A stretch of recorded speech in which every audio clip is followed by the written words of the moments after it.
Ibovespa acima dos 83 mil pontos. Resultado da Minerva e da Vale e PIB nos Estados Unidos. Esse é o tema do vídeo de hoje, pessoal, mas antes de começar, dá um like, se inscreva no canal e ative as notificações. E vamos lá, né? Mais um dia positivo no nosso mercado, né? Ibovespa subiu 2,3%, fechou acima dos 83 mil pontos. Lá fora, nesse momento, né, a gente vê as bolsas americanas com uma alta acima de 2,5% também.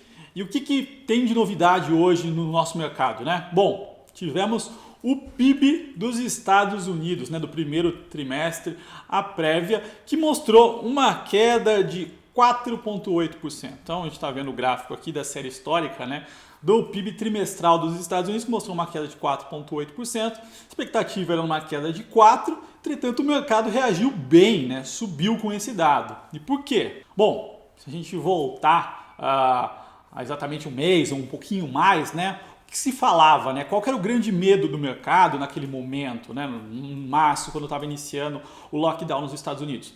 Se falava de um PIB nos Estados Unidos no primeiro trimestre, uma queda de 10%, 20%. Então, ia ser um maior rombo da história, né? a maior recessão da história ali naquele momento. Ali, e os Estados Unidos teve um impacto de março praticamente todo, né? Em quarentena.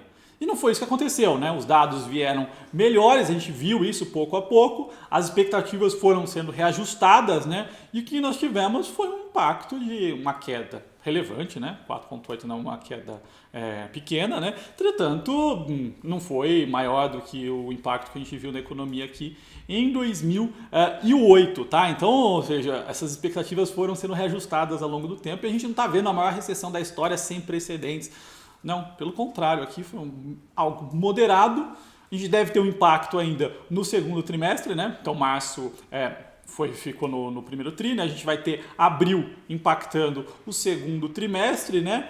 Já no começo de maio já tem a volta, ou seja, a gente vai ver aquele movimento ali que a gente chama de V, né? Mas o grande número de desemprego ali, os maiores e piores, aconteceram em março, tá? Então, as coisas estão sob controle e nesse cenário, né, hoje às 3h30 da tarde, falou o presidente do Fed, né, nos Estados Unidos, presidente do Banco Central lá, sobre a decisão. Eles mantiveram a taxa de juros, né, inalterada lá, então lá é um intervalo, né, estão falando entre 0 e 0,25, esse é o intervalo que eles mantêm a taxa de juros.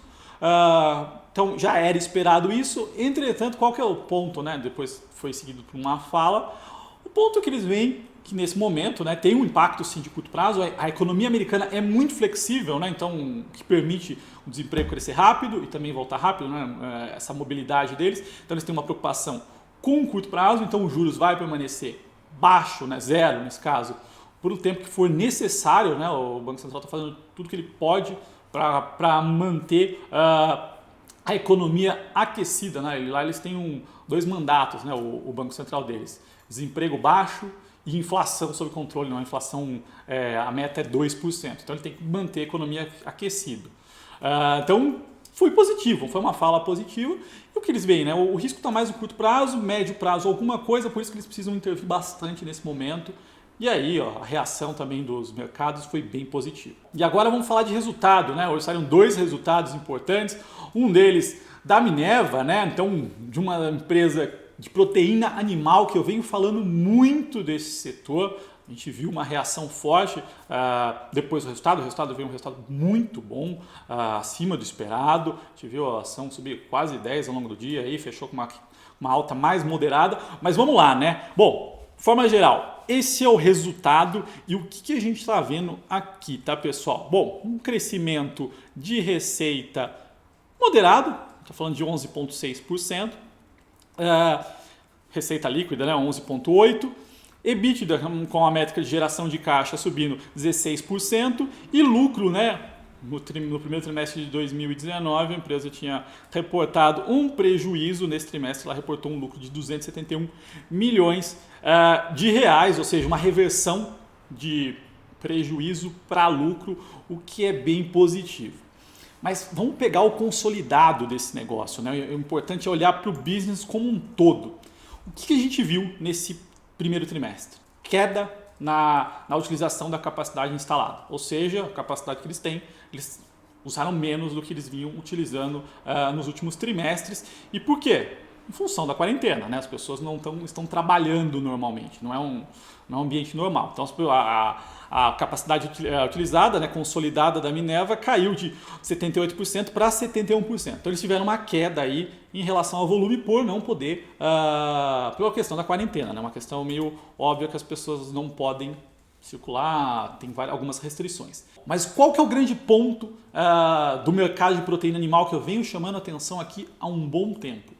É a depreciação do real, né? Ou seja, a alta do dólar, porque a gente está falando de uma commodity que é negociada em dólar, e também da alta do preço dado a demanda, né? A mudança do mercado chinês. E isso impactou fortemente no resultado da empresa, né? A gente viu, por isso, uma reversão de prejuízo para lucro e vários pontos muito positivos. Então, se a gente pegar a Minerva, né, ela tem duas operações, uma no Brasil, tanto para o mercado local quanto para exportação, e uma na América Latina, que é utilizada também para exportação e alguma coisa para o nosso mercado local. Se a gente pegar aqui a operação Brasil, primeira coisa, né, olhar para o dólar médio. Então, o dólar médio do primeiro TRI de 20 contra o primeiro TRI de 19. Então, a gente está falando de um dólar médio de 4,45 contra 3,77. Tem uma alta aí de 18%.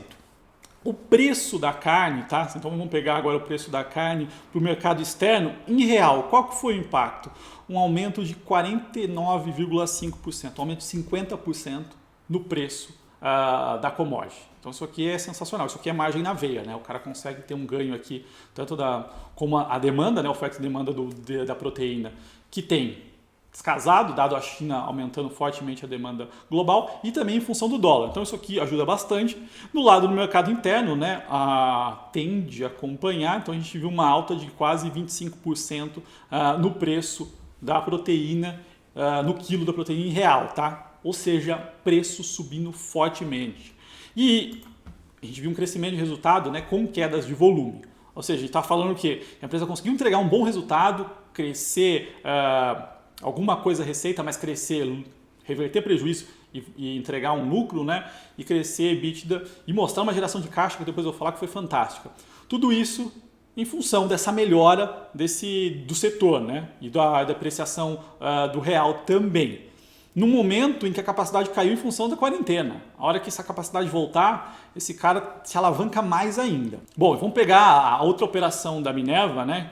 Que fica operação espalhada pela América Latina, e é o que a gente viu, né? Para o mercado externo, uma alta no preço da proteína de 28,7%, e para o mercado interno, 64%, ou seja, mais crescimento, né, do lado das margens. É o ponto que eu venho falando, tá, pessoal? A gente tem uma mudança no paradigma, no mercado global de proteína animal. Bom, e além desses pontos, né, positivos, aí, de um lucro forte, da reversão do prejuízo, a empresa mostrou uma forte geração de caixa. Então, ela gerou mais de 900 milhões de caixa, tá, nesse trimestre. 600 milhões foram em função de um hedge cambial. Então, quando eu falei desse setor aqui, veio muita gente falar, mas eles têm dívida em dólar. Esses caras operam muito bem, né? Eles estão acostumados a trabalhar com variação cambial e eles costumam fazer hedge, que nada mais é do que comprar dólar futuro para proteger a dívida que está em real. Então ele teve um ganho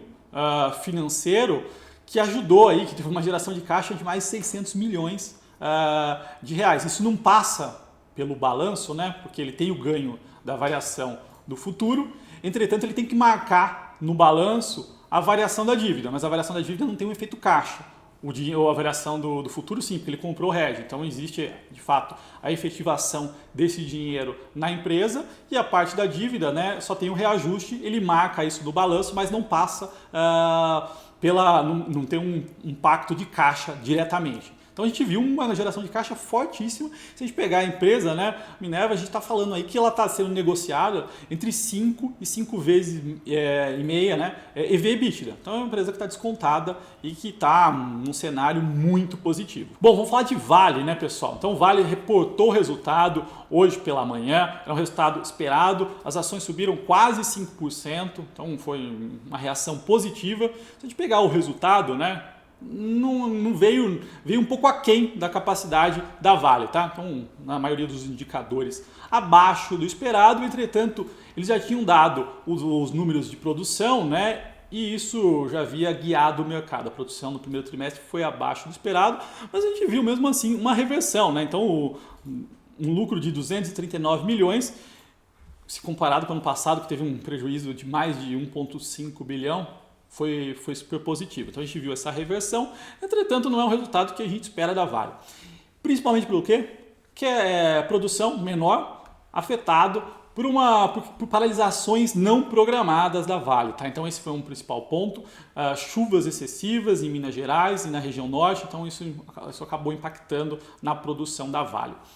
Produção um pouco menor, né? Isso acaba influenciando no custo fixo e tendo alguma compressãozinha de margem. Bom, então esse é o lado negativo. Quais são os pontos positivos? Né? Então se a gente olhar aqui para o balanço, o que a gente vê? Provisão, né, despesas em relação a Brumadinho, reduzindo fortemente, né? Então, ano passado aí a gente tinha provisões aí altíssimas nesse momento. Então, eles estão começando a reduzir provisões. O impacto já nesse momento já é bem menor. Além disso, né, durante o conference call foi falado que a Vale está próxima de voltar a pagar dividendos. Então, eles estão esperando passar só esse momento do coronavírus para voltar a distribuir dividendos, o que é super positivo. Então, teve uma reação muito boa do mercado. E outra coisa que chama atenção é a questão da China, né? Então, a gente viu o minério de ferro aí se mantendo, né, num patamar aí entre 85 e 90 dólares. Mas o que foi falado, né, é que a demanda da China continua forte. Então, assim, eles não veem impacto na demanda global em função do corona. Pelo contrário, as coisas estão acontecendo, né? A gente viu o que chama atenção é a China, pelo contrário, uma demanda muito forte, principalmente em relação a commodities, né? Não só minério de ferro, como também no resultado da Minerva, que chamou atenção, as exportações foram a China aí crescendo fortemente. Então a gente vê esse movimento aí de China comprando muito.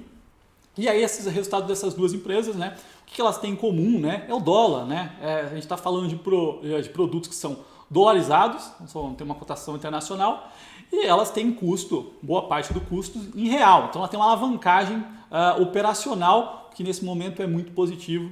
Elas estão num ciclo internacional que não estão sendo impactadas, né? Como eu venho falando, comida e proteína animal. A gente não está sofrendo com isso, pelo contrário, existe uma melhora no mundo.